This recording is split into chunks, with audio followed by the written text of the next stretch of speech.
Hey everybody, it's Mr. Covey here, and today we're talking about a new unit, and it is on limits. The first thing I want to emphasize is uh, limits are the first unit in AP Calculus.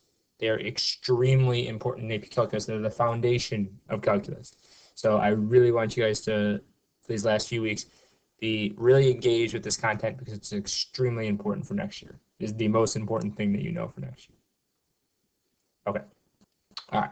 So to talk about evaluating limits, I'm gonna throw out a little scenario. So let's pretend like we're in quarantine and it's my birthday, which happened. And I decided to throw a party, only nobody can come. And my wife says she doesn't want to come, so it's just me and Benny. Anyway, at my birthday party, I decided to blow up a balloon. Okay. And being a mathematician, I decide to make a little table keeping track of how big I blow up the balloon. Okay. So I'm blowing up a balloon. And on the top, I'm going to keep track of like the amount of time I spent blowing up the balloon. Okay. On the bottom, I'm going to keep track of, let's say, like the radius of the balloon in inches or something like that. How big the balloon is. Don't worry about whatever we're measuring. I'm going to say radius in inches. Okay. So before I start blowing it up, it's obviously like completely deflated. And I start blowing it up. And after 1 second, it's 4 inches in radius. After 2 seconds, it was 6 inches. After 3 seconds, it was 9 inches.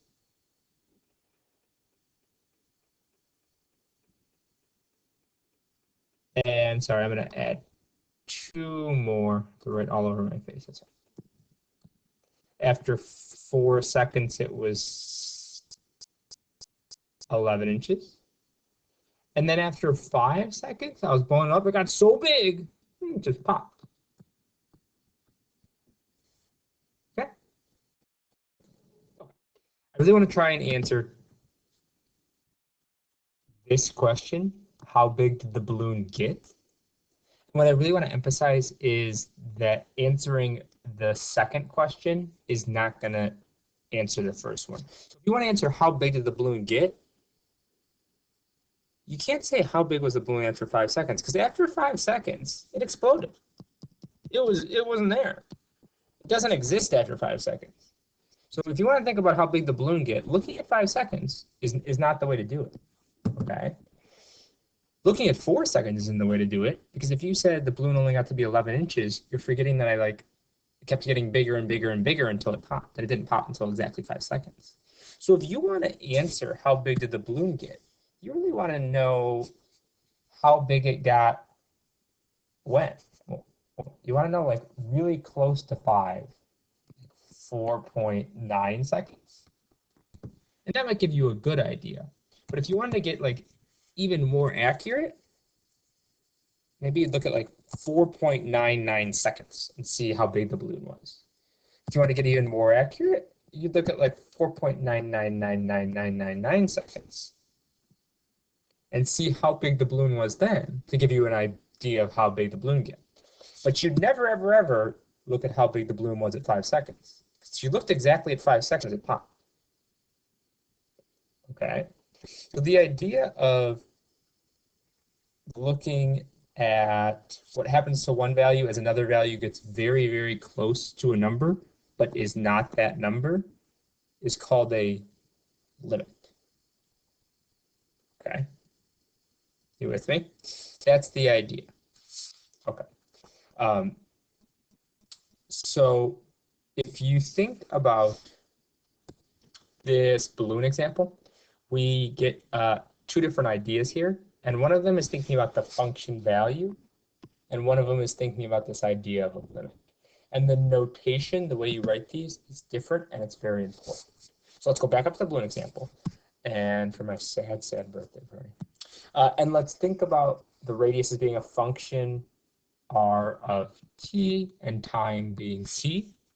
And in function notation, asking for a function value, excuse me, I could look at this scenario and I could say, what is r of 5? What is the radius at time 5? Okay. Well, at time 5, the balloon popped. The radius was not a thing. It was undefined. The function isn't defined, the balloon popped. Okay. So you guys know function notation. It means this is the x value, or in this case, the t value that you're plugging into this outer function. Okay, that's not new. That's function notation. There's this new notation called limit notation. And what you want to say is this idea. What you want to say is, hey, how big did the radius get as the time got close to 5? I'll say that again. How big did the radius get as the time got close to 5? And the way you say that is you say, I'm thinking about the radius function, and I'm thinking about a limit of that. And a limit, again, you should think about now just means you're approaching a value. Well, what value is approaching what? The t value is approaching 5. And I want to think about a limit. And then down here, we say our t value is going towards 5. Okay. And I want to think about how big the radius got as the time went towards 5. And that is actually answering how big did the balloon get. Okay, this question and this question are different things. This top one is a function value, it's function notation. This bottom one is a limit value, it's limit notation. Now, what is the answer to this limit? We don't really have enough information, but let's say the balloon ended up getting to be at 4.99999. It was really close to like 12 inches. So then I'd say, well, the limit was 12 inches. But the function value at 5 was undefined because the balloon popped. Okay? Cool. All right. So I want to kind of connect this with back to our rationals unit and think about if you have a hole in the graph, a removable discontinuity. I'm going to sketch a little graph for you real quick. Okay. So let's say we got a little graph like that, and we got this hole, a little red hole in our graph. And I just want to think about, again, the difference between the function values and the limits here. Okay. So if I ask you the question, what's f of 2? I'm asking you, what's the y value that goes with an x value of 2? So if you look at this graph, at an x value of 2, we have a hole in the graph. There is no y value. Our function is undefined. We have a hole in the graph. Look, there's a hole there. There is no y value. That's what a hole is. But if I ask you a different question, if I ask you, as x gets close to 2, what do the y values get close to? This is a different question. This question, this red question here, is a different question than that one. Because you can look at this graph and you can say, well, as my x values got close to 2, my y value was getting close to 2. So here's my y. I'm really close to 2 there. And so the answer to that would be 2. So my x values got close to 2. So as those blue dots got close to the hole, my y values were getting closer to 2. And so the limit as x goes to 2 is 2. That's different than asking the y value exactly at an x value of 2. Those are different things. Okay, and that's why you get different answers here.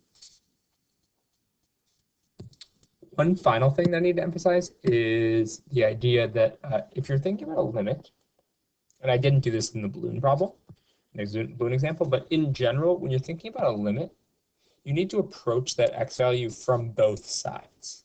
So if you look at my little blue dots, like I'm thinking about my x values getting close to the dot, or to the hole, from both the left side and the right side. If you only want to consider from one side or the other, you can do that. And the way to do that is like this. Let's say I just wanted to think about these pink dots. Well, I would say I want to think about my x values getting close to 2 for this function. But I want to think about coming from the negative side. And so you put a little negative there. The reason we're thinking about coming from the negative side is look like these dots here are coming from the negatives. Okay, so they're getting closer to 2. They're just coming from the negative side, and so you put that little negative right there. So the answer to that is as you come from the left, from the negative side towards 2, your y values are still getting closer to 2. And as you come from the positive side, again, if I'm coming from the positive side, it'd be like looking at these red dots. As max values get closer to 2 from the positive side, my y values get close to 2. In order for a limit to exist, in order for you actually to be able to answer a value, the left side and the right side have to be the same thing. Okay, and we'll see some examples where they're not, and I'll tell you what you got to do there. Let's dive into some problems. If you're a little bit confused right now, that's okay. Like, it's going to make more sense when we actually see some problems.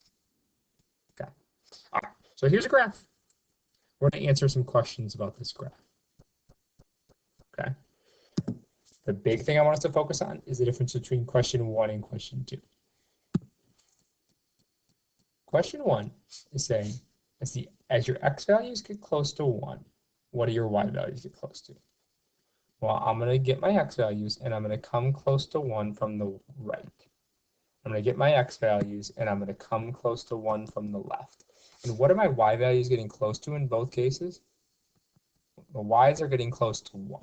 And since from the left and from the right, they're both getting close to 1, my answer is 1. Okay, it's a different question than question 2. Question 2 is saying, what is the y value at 1? At an x value of 1, if I look at this thing down here, this is telling me the y value. There's a hole there. The function's not up here.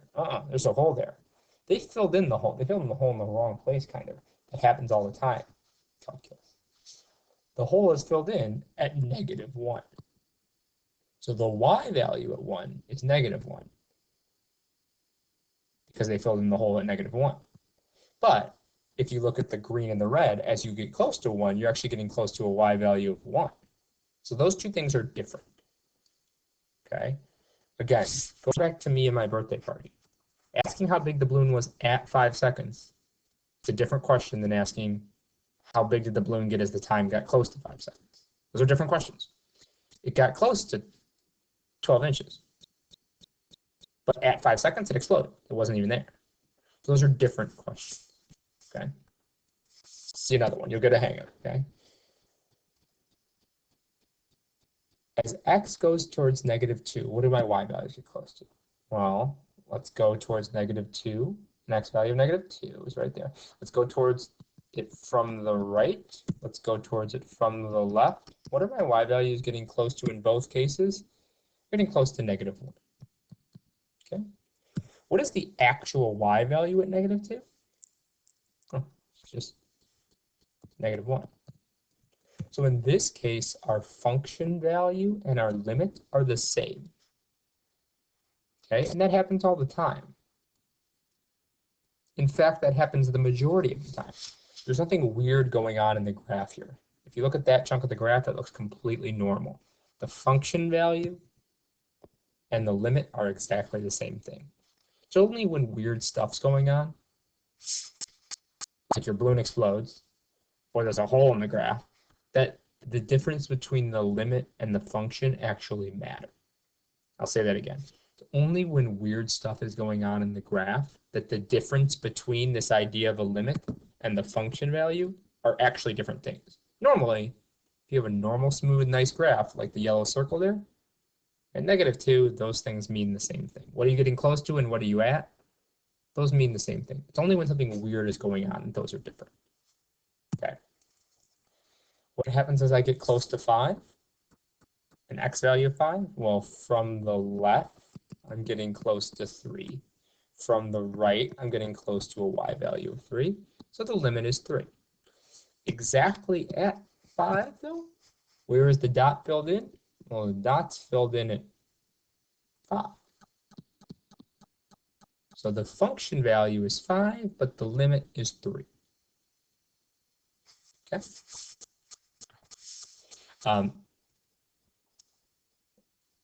Cool. Let's do this together still, because I know this is confusing. Okay, so let's start with this question. Okay, so we got a graph here, and this question is saying, hey, as your x values go towards -1, there's a little plus sign there. And that means we're going to come towards -1 from the right. What do the y values go towards? Okay, so let's do this. We're going to come towards -1, and we're going to come from the right side. And we're looking at our y values, looking at our y values, looking at our y values. What are our y values getting close to? They're getting close to 2. See that? Okay, with me? All right, let's try this one.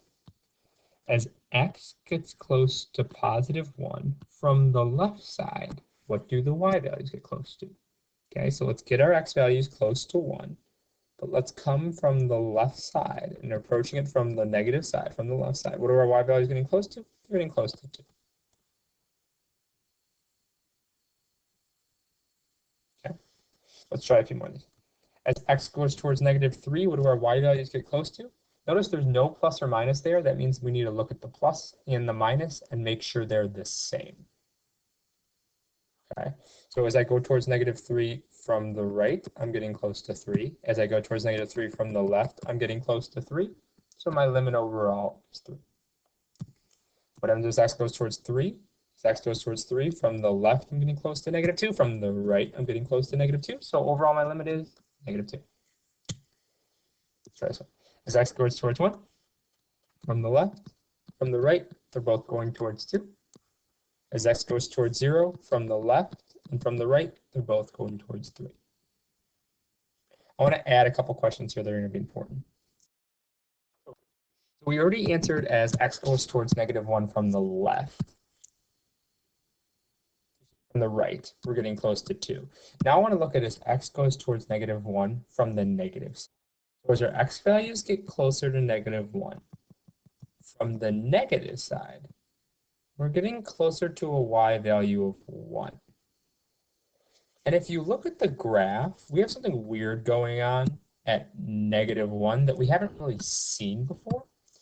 And it's like the graph's going, and I got holes and stuff. I know holes are a thing now. But it's going along here, and then all of a sudden the graph like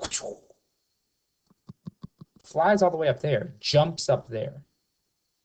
We're going to call that a jump discontinuity. And we'll talk more about that later. But it's something weird. So let's see what happens here. What happens is the limit from the right and the limit from the left are different things. As you come from the right, you come towards a certain y value, and as you come from the left, you come towards a certain y value. Those are different. So if you ask the question, well, as you go towards -1, what y value do you go towards? You can't really answer that question. You're like, well, are you coming from the right? Are you coming from the left? So since you can't answer that question because those two numbers are different, you say the limit does not exist. Okay? Because from the left and from the right, you're approaching different values. I know what you're thinking. Didn't Lindsay Lohan make that up or something? She did not, but she did say in Mean Girls, which is probably what you're thinking of. And I can't really play you guys videos, but I put the link to the Mean Girls clip underneath the video for today. So you can go watch that. Maybe it'll help you, maybe it won't. Okay. I want to step away from the graphs for a second and just think about tables. I want to think about finding a limit based on a table. Which is not as important as doing limits graphically, but it is important to help us understand the concept. So we have a function here. And I want to think about how do you do f of 3? Well, I know how to do f of 3. You plug in 3. 3 squared minus 3 minus 6 divided by 3 minus 3. Math, math, math. I get 0 over 0. What's 0 divided by 0? Don't say 0, don't say 0, don't say 0. Right, it's undefined. Okay, so f of 3 is undefined. If you plug in 3, you don't get out a y value. Undefined.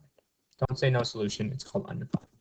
But if I want to think about what happens as you get close to 3, from the left, from the right, and overall, I can do that by thinking about a table, okay? And there's an easy way to do this, and that's just to pick x values close to 3. So if I want to come towards 3 from the left, I'm going to pick like maybe 2.9, and then maybe I'm going to pick 2.99, and I could do another one, 2.999, and I could see what y value I'm getting close to. And likewise, if I want to come from the left, I could pick like 3.1, and what's even closer, like 3.01, and I can take my equation here. And I want to show you guys something on the calculator real quick. I plugged in the equation into my calculator, but I want you to hit second table set, second window, and I want to change your independent, your x values to, oh, excuse me, to ask. And what this does is that when you hit second graph and you go to your table, it's going to ask you what x values you want to know, which is really useful for here because I'm just going to plug in the x values I want to know. 2.9, 2.99, 3.1, oh, I should put 3.01 and 3.1. Oops. Sorry.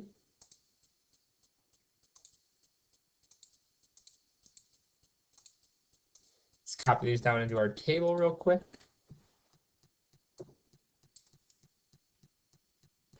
What you can see here is as your x values get close to 3 from the left side, we're getting closer to a y value of 5. 4.9, 4.9, we're getting closer to 5. As you get towards 3 from the right side, 5.1, 5.01, 5.0001, we're getting closer to 5 as well. So overall, as your x values get closer to 3, your y values are getting closer to 5. Because those two things are the same, we can say overall the limit is 5.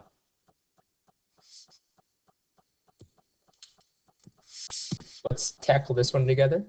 And this one, let's not use our calculator, let's just do it by hand. Okay, so I'm going to kind of pause at a few points and kind of guide you through it, but I'm hoping you can kind of figure this out. Okay, so at 3, we have a y value of 0 over 0, so we're undefined at f equals 3. I pick some y values approaching 3 from the left and the right. Excuse me, some x values approaching 3 from the left and the right, and I'm going to figure out the y value. How am I going to do that? I'm going to plug them in. What's the absolute value of 2.9 minus 3 divided by 2.9 minus 3? 2.9 minus 3 is negative 0.1. Absolute value of negative 0.1 is positive 0.1. Divided by what's 2.9 minus 3? Negative 0.1. What's 0.1 divided by negative 0.1? Negative 1. So I'm going to plug in, pause, and plug in the rest of these. Okay, so what you'll notice is when we're coming towards 3 from the left, our y values are just negative 1. They're getting closer to negative 1 because they are all just negative 1. When you come towards 3 from the right, though, our y values are 1. They're getting closer to 1 because they all are 1. So what happens here is that the limit from the left and the limit from the right are different things. As you come towards 3 from the left, you get towards negative 1. As you come towards 3 from the right, you're at 1. So overall, as you go towards 3, what's the limit? The limit does not exist. Okay, that's the Lindsay Lohan, right? As you go towards 3 from the left and the right, you're not going towards the same thing.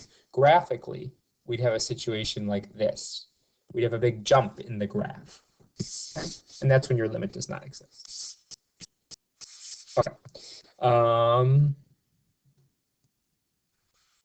I want to skip down to this one because this one's just kind of cool.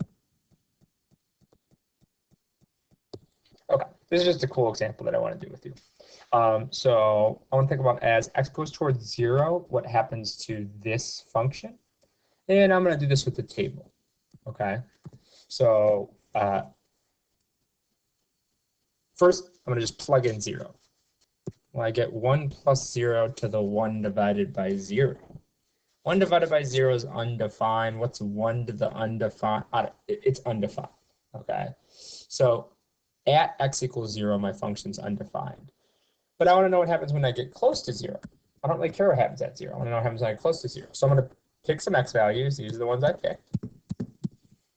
I'm going to plug them into my calculator. I use my little table setting thing to plug in those x values and get out those y values. And what you see here is, for some reason, weirdly enough, as I get close to 0 from the left, and as I get close to 0 from the right, and if I want even another decimal place, I'd see this even more. My y values are actually kind of coming together. Like I'm at 2.5, 2.6, 2.7, a little more, 2.9 or 2.8, and then 2.7. They're kind of coming together at like a little more than 2.7. Seems super random. They're coming together. They're agreeing. And the number they're coming together to is E. You guys remember E? 2.71, that really weird number that came up in those exponential problems? This is the limit definition of E. Pretty cool, huh? I know you guys like that one. Yeah, you're getting closer to this random number, but it's not random. It came out of this kind of natural, simple problem. And it's one of the ways that they figured out things about the number E. Okay? All right. I was going to end it, but we should do one more thing real quick. Sorry, this is such a long video. All right, last one I want to look at is f of x equals 1 over x squared, and I want to answer these questions. Okay, so what's f of 0? What's 1 divided by 0 squared? Well, that's 1 divided by 0. That's undefined.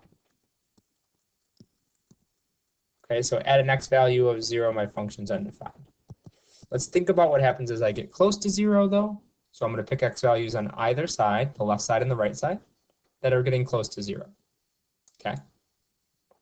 Okay, so if you plug in these x values, you get, excuse me, you get 100. You plug in negative 0.1 because we're dividing by a really small number, and then you get 100,000. If you plug in negative 0.0001, you get something even bigger. And if you come from the right side, you get 100, and you get 100,000. If you plug in something even closer, you get something even bigger and bigger and bigger. So what's happening here is the y values aren't both approaching the same number. They're just both getting bigger and bigger and bigger. And so if you're asked what x value or what y value you're getting close to, in this case, you can just describe it by saying your y values are getting bigger and bigger and bigger. And the way to describe that is to say they're getting closer and closer and closer to infinity. Same with from the right side, and since the right side and the left side agree, we could say overall that the x values or the y values are getting closer to infinity as the x values get closer to 0. If you're confused by this last example, we're going to talk more about infinity. Don't worry about that. Okay. The most important thing I need you to take out of this is the graphs, and you guys need to be able to do problems like this. Okay. You have some practice I want you to do now. So if you flip to the next page in this thing, there are 3 practice problems with evaluating limits graphically. I want you to do those 3 problems. And then there's a Schoology assignment for you guys to do. Okay, that's it. Thanks for watching.